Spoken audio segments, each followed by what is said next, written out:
ये जब इक़्तिदार में आए, ये आज रिकॉर्ड के ऊपर है कि 50 साल में जो सबसे ज़्यादा इस मुल्क में महंगाई हुई वो इन 4 महीनों में हुई।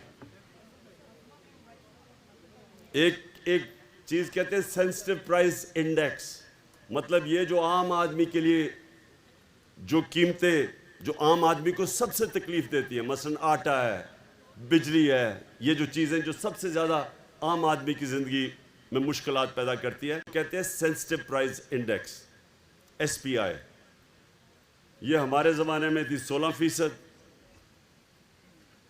आज ये 45% पे पहुंच गई, 3 गुना ज़्यादा। और बिजली की कीमत आप सब जानते हैं, पेट्रोल की कीमत, डीजल सब आप जानते हैं कि हमारी 150 रुपया लीटर थी, इनकी पहुंच गई 250 लीटर और 236। बिजली थी हमारी 16 रुपये यूनिट, इनकी पहुंच गई 36 और टैक्स मिला के 50 रुपये यूनिट, 3 गुना ज़्यादा। तो अब ये कर क्या रहे हैं?